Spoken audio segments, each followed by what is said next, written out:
Hello, everyone. Welcome to another episode of Love Unveiled, a journey to resilient relationship. I'm Waqas Malik, a forgiveness coach, and today we are fortunate to have Jon-Paul, an army veteran, speaker, high performance coach, and lifelong learner, with us once more.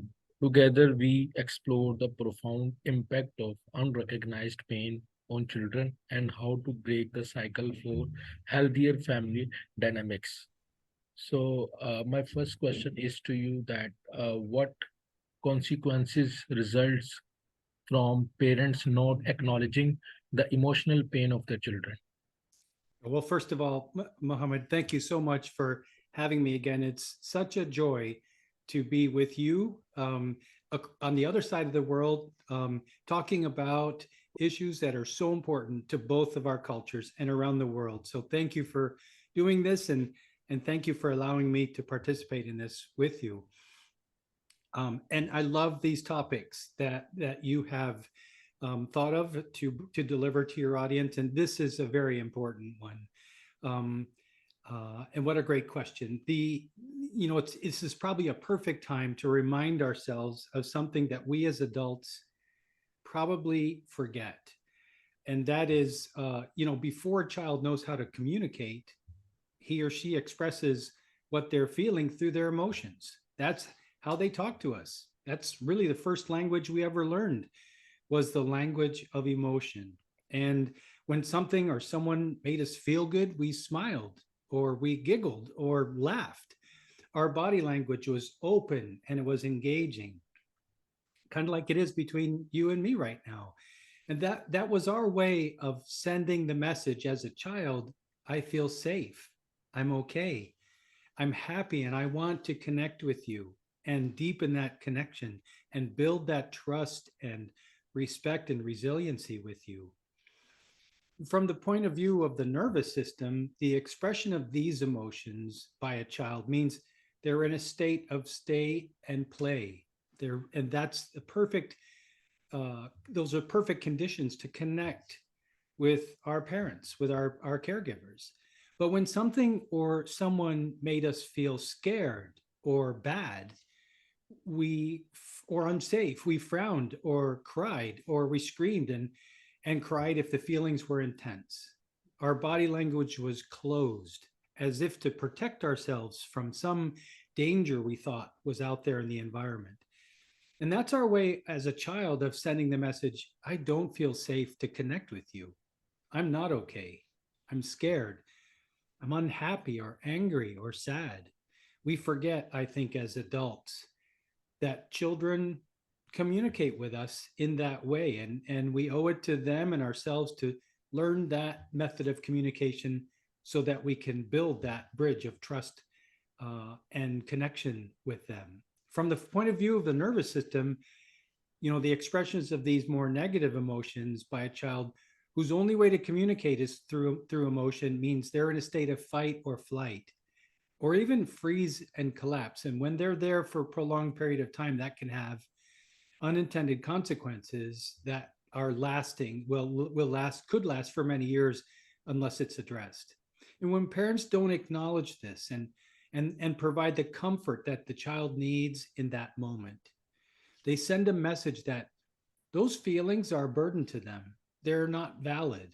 If they fail to validate their pain or their fear, or fail to reassure them that he or she is safe, the child learns that after a while, the world isn't a safe place. And they'll begin to suppress their pain to conform to their environment so they can meet their need for love and belonging, even if it has negative consequences on themselves. Our need for love and belonging is so strong that we're willing to sacrifice a part of ourselves in order to achieve that. And over time, if the wounds that result from a parent's failure to nurture their child, to reassure them and comfort them, to touch them and hold them, to build connection and to validate their feelings, this creates confusion when teaching what healthy boundaries are.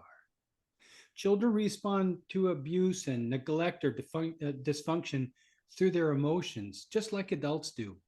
Their nervous systems learn to self regulate or not, just like adults. The major difference is children depend on their parents or their grandparents or the adults that they're surrounded by for their very survival. They learn what's normal and what's not normal, what's acceptable and not acceptable by the example that is set for them. And they conform to that in order to achieve this need for love and belonging.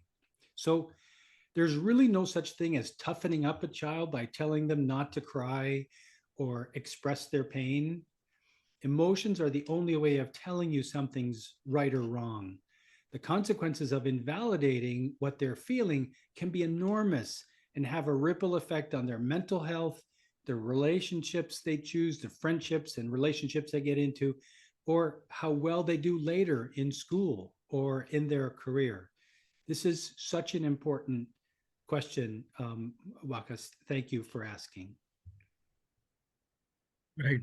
So, could unconscious neglect of children's emotional needs lead to loneliness and a breakdown of trust within the family?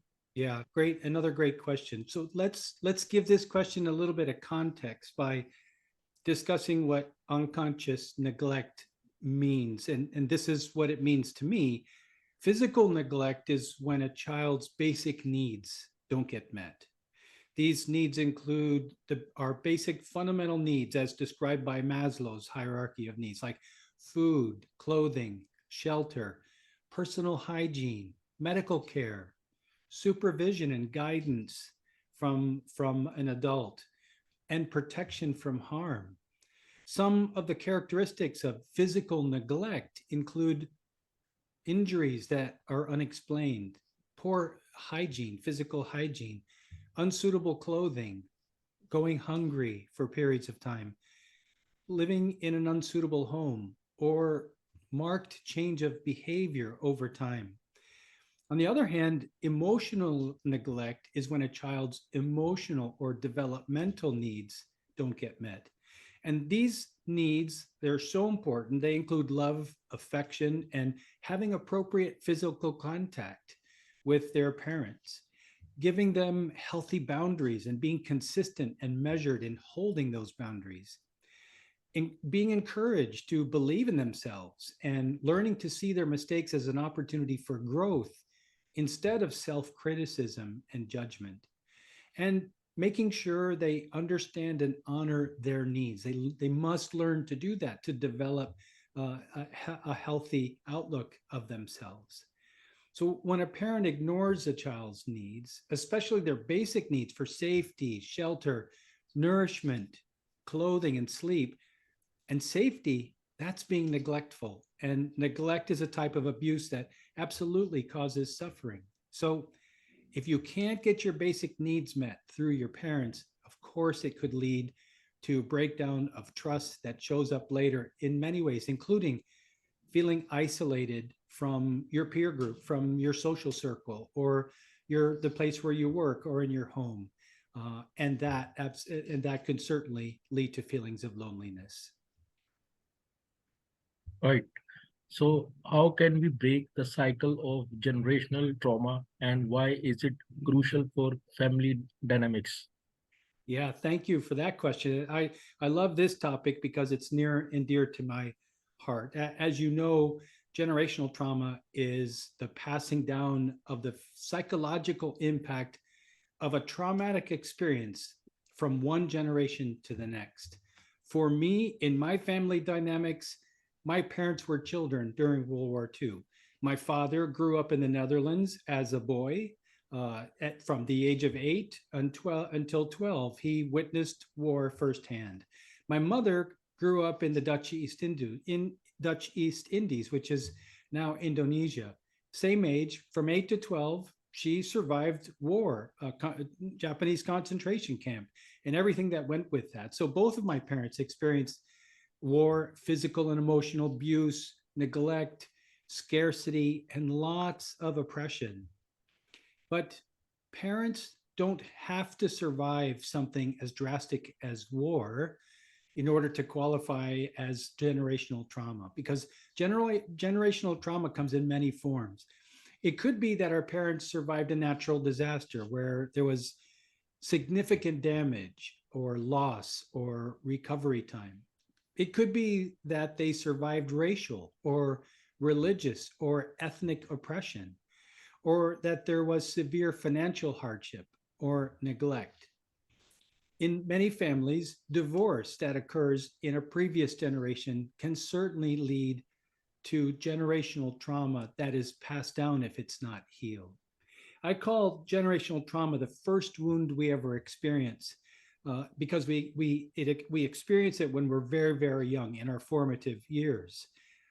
So I would challenge the listening audience here to look back on their family history with some curiosity and compassion to see where there might have been traumatic experiences that were never healed and consequently handed down. And creating an awareness around this is the first step in breaking the cycle, because you can't change what you aren't aware of or don't acknowledge. Many families, instead of healing the generational trauma that exists in it, conceal it because they're ashamed of it. And that's inappropriate, because suppressing and avoiding or ignoring generational trauma simply guarantees it's going to be passed to the next generation as though it's a problem for them to solve. I don't want to deal with this.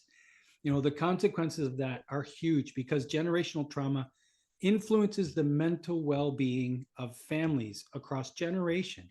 It informs how safe you felt to laugh and play and be a kid when you were a kid.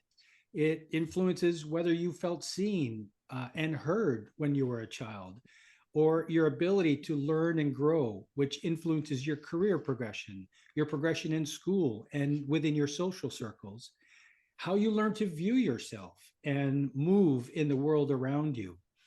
That eventually becomes your parenting style and how you interact with others at home and at work, and with your friends, and who you form relationships with. So this is a very, very important question, and one that we should all reflect on, because we all experience generational trauma. And as parents, we know that we don't want to hurt our child consciously, and reflecting on the trauma that might exist in our family history is a wonderful first step to healing it, so that our children can learn to live a more healthy and vibrant life. Right.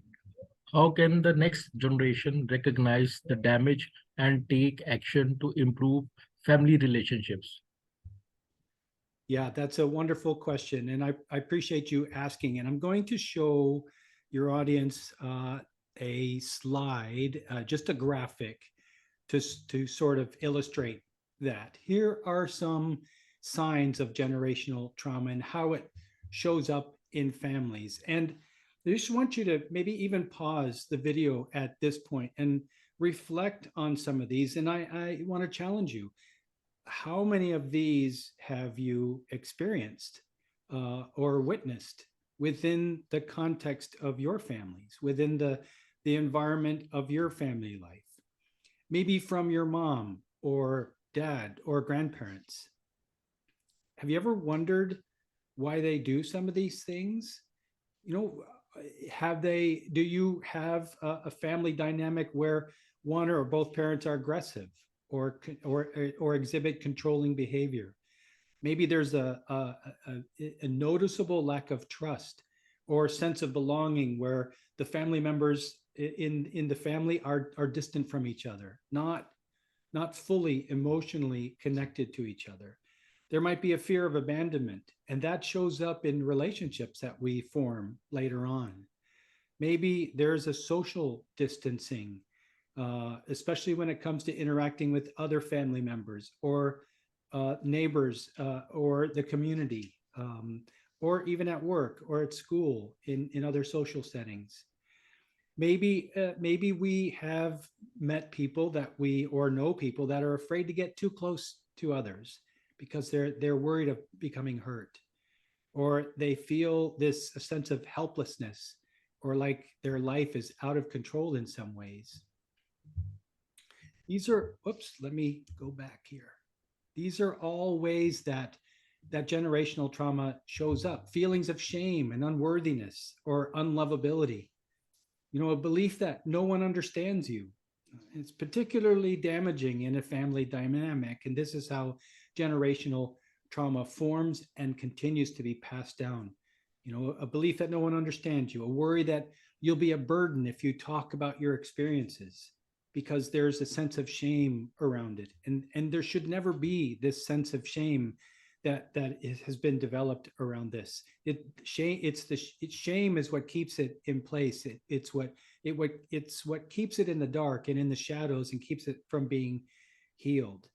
If there's a general sense of confusion about what is safe and what's not safe, if you tend to walk on eggshells at home or in your work environment, chances are there is evidence of generational trauma present. And finally, trouble or expressing or experiencing emotions, a tremendous sign of the presence of generational trauma. So again, I would just challenge the audience: which of these can you relate to? Which of these have you experienced or witnessed?